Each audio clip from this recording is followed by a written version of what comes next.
Welcome to this exclusive interview with the head investment strategist, Mr. Gaurang Shah.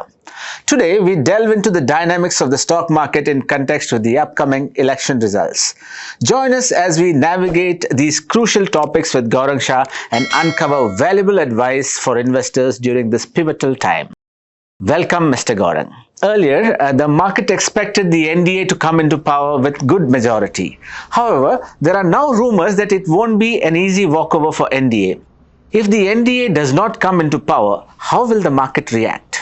The first question regarding the possibility of NDA coming to power with a majority and a smooth walkover, and now with certain social media and news flows or rumors in the market that it won't be easy, and if it doesn't come into the power, NDA, that is BJP-led government. So I think if the NDA-led government doesn't come into the power, it is going to be a disappointment for the markets, and in that kind of a scenario, one can expect some amount of downward move.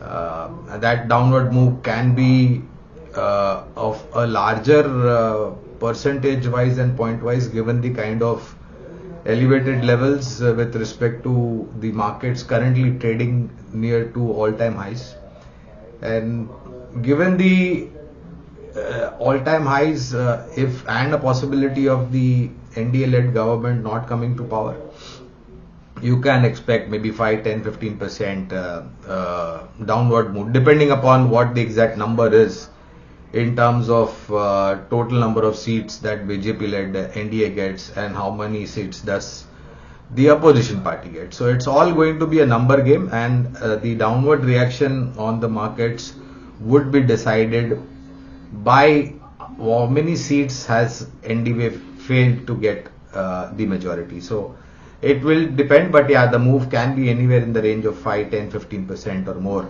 in terms of Sensex and Nifty. So the sense is that one has to be prepared in terms of volatility in the market. Okay, so let me ask you another question. Historical data shows that markets will factor in election results and there is no long-term effect on election results. Do you think this trend will continue? I don't think so, because this is the kind of a market and a situation and time wherein a lot of expectations are built up. It was not like earlier times, and purely because of the 400 plus numbers that have been given out by the BJP-led NDA alliance, I think the excitement and expectation is equally higher. So, and more importantly, with the kind of turnaround in terms of domestic data points, you look at inflation, we are very comfortably placed.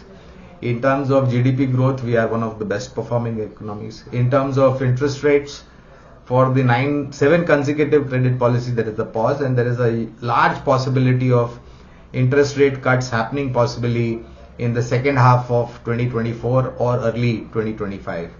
And you have a lot of FIs coming into India. You have foreign direct investment waiting to come into India once they have clarity on the election, because eventually the foreign flows, FDI flows, will depend upon who's at the center and what are the policies.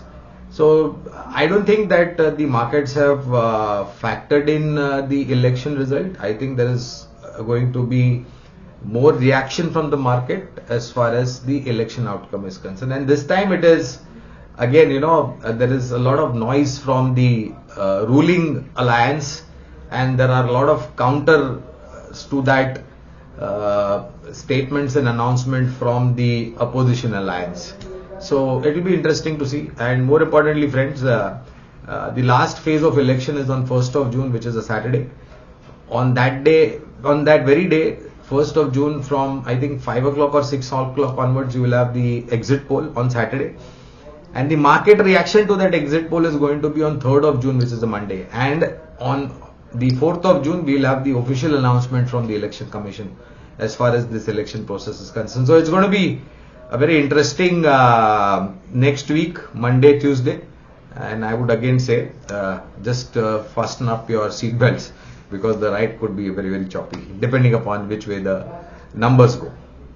Sir, we have been witnessing high volatility in the markets recently. How do you foresee the markets during the election results week? I mean, one has to accept it, right? Because we are trading at all-time high. All-time high at a time when we are in an election mode, last phase of election, and like I mentioned, the last seventh phase of election is going to be on Saturday, that is 1st of June. Then that very evening we'll have the exit poll. Reaction to exit poll will be on Monday, 3rd of June, and then of course on the 4th of June we'll have the official announcement. And more importantly, friends, a monthly FNO expiry is there on 30th of May. That is tomorrow. So that will lead to a lot of choppiness and volatility. And along with that, you have India VIX, the India Volatility Index, which is at 2-year high or maybe more. So all these combinations are basically telling us that we are going to see very choppy day tomorrow, that is the 30th of May, FNO expiry day. First day of June contract on 31st of on Friday. And then of course you will possibly have more choppiness and volatility. 31st of June is a Friday, so that is the 31st of May, I beg your pardon, is first day of the contract, FNO contract for the month of June. And then of course on, like I mentioned a while back, 1st of June, last day of election, exit poll. And then so we expect the markets to be extremely choppy. If you are a short to medium term investor, you are in profits, our humble request is maximize your profits, convert your short term trades into profits, sit on cash, come back to the market on 5th of June next week once we have the clarity. And our also request would be to all the traders is that don't take one-sided position, either buy or sell. Don't take any one-sided position. Hedge your positions just to safeguard yourself with the kind of volatility that the market is going to throw to you in this next couple of days till the time we have clarity on outcome of result on 4th of June. So just be a little bit prepared, and most advisable thing will be not to do anything for the next couple of days and come back on 5th and take your trades. Sir, one more question that most of the investors ask. What do you think will be the impact of elections on the market? So the impact of election on markets, unfortunately or fortunately, I don't know how to say this, but in our country, India, we have elections around the corner in some part of India, whether it is to do with Gram Panchayat election, municipal election, state election, and of course election like this, general election. I have always advised investors is that don't base your investment purely on the theme of election, because like since the time we have got our independence, and since 1952, this is the second longest phase of election. It has lasted for more than a month and a half, and it has its own challenges also. But the fact of the matter is that after independence, we've seen a government which was a coalition government of almost 13 plus parties. We've seen single largest political party getting majority in the past and in the recent past. And we have also seen the kind of reaction that the markets have given. So our sense is that the impact of election will be there, because this is the new India that we are talking about. And the government has also supported this new India and the kind of opportunity that India can possibly foresee going into the future, keeping in mind the political stability and the policy implementation of that stable government coming in with an absolute majority. That means that there will be no hurdles or there will be no disturbances in terms of implementing those new policies. Of course, opposition is welcome to put in very constructive argument for a policy change, but it has to be for the betterment of the country and for the people of the country. So it will have its impact, but we will get back to business, and eventually what we will talk about is the earnings, GDP growth, interest rates, inflation, etc., etc. So the impact will be there. Then of course we will settle down once the clarity is there on election as to which way the numbers have gone, and then we'll talk about all these fundamentals from a long-term point of view. Mr. Gaurang, according to you, what will be the biggest challenge for the market in the short to mid term? The biggest challenge for the market is to absorb the volatility, according to me. In 2019 election also, if you go to see, the India Volatility Index, India VIX that is, was at about 25, 26, if I recollect it vaguely. And we are again closer to those levels, and there is a likely possibility in the next 2 days it's going to go up higher. So the biggest challenge in the short term is to absorb the volatility and create some amount of sanity in the market. Unfortunately, that is not there because of a couple of things that have been unfolding. One is, of course, the ongoing process of election and the statements made by the ruling party and the opposition party, alliance that is. Second is the kind of views and unconfirmed news flow on various social media, be it YouTube, be it WhatsApp, be it Insta, be it X, or be it any other form of social media. The problem with these unconfirmed social media knowledge or gyan is that people take it at its face value without interpreting it or without understanding how credible that channel is or that person is giving out that kind of information. And that's what exactly happened, I think, about after the third and the fourth phase. We saw the number game being played out, that the total turnout was not so much, etc., etc., and it had an impact on the market also. So the biggest challenge for the market is going to be digesting the short-term volatility and unconfirmed news flow and statements from both sides, ruling as well as opposition. That's going to be the biggest challenge for the market. But at the same time, I think we will overcome this difficult time like we have always for the last many years, and we'll get back to business. Okay, and what do you think should be the investment strategy before election results? Like, I basically don't give much of, and I honestly, I've always believed that election, like I mentioned just a while back, that election should not be the only base of your investment theme. Your investment theme has to be based upon what? Upon opportunities, upon growth, upon industry prospects, upon challenges locally, globally, and government policy towards that particular sector. Management, of course, and ability of the business to scale up going forward via organic or inorganic growth. Your investment strategy should be least based on the election result. And like we've seen, since the time Nifty and Sensex were formed, we have seen elections happen from that time till now and going into the future.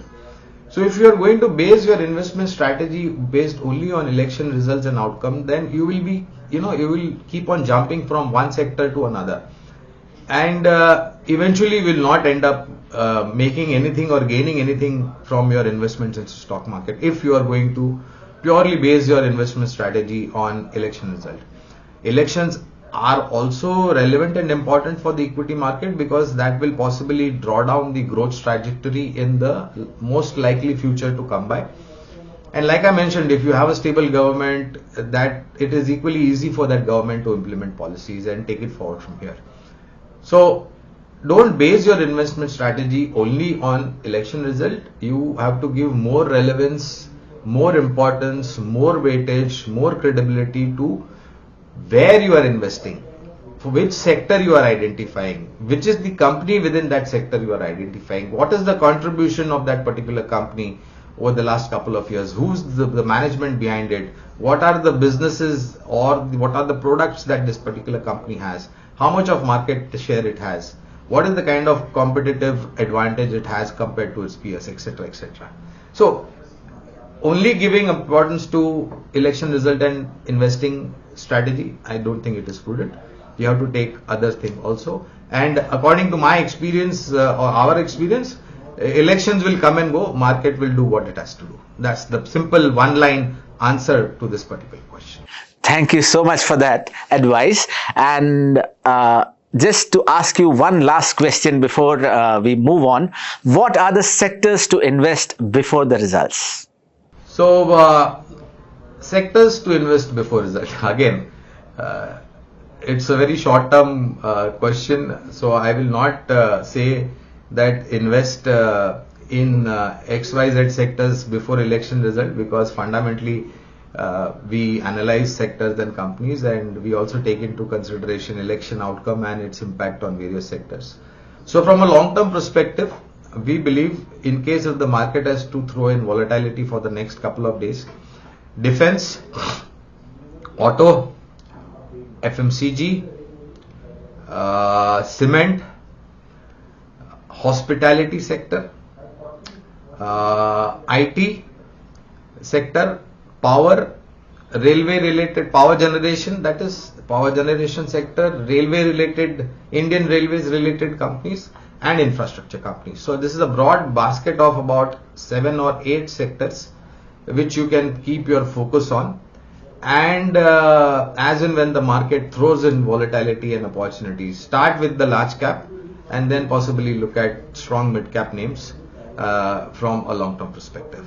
So that's going to be the investment approach with respect to the sectors that you can invest in, keeping in mind the election outcome. And these are not short term, medium term ideas, mind you friends, these are long term ideas, so you need to have longest time horizon. Thank you so much, Mr. Gaurang, for making time and giving us your valuable advice. Thank you so much once again. Thank you all very much for your patience hearing, and it's been indeed very interactive to have this conversation with all of you all. Look forward for a very pleasant outcome on the exit poll as well as on 4th of June with respect to the election results.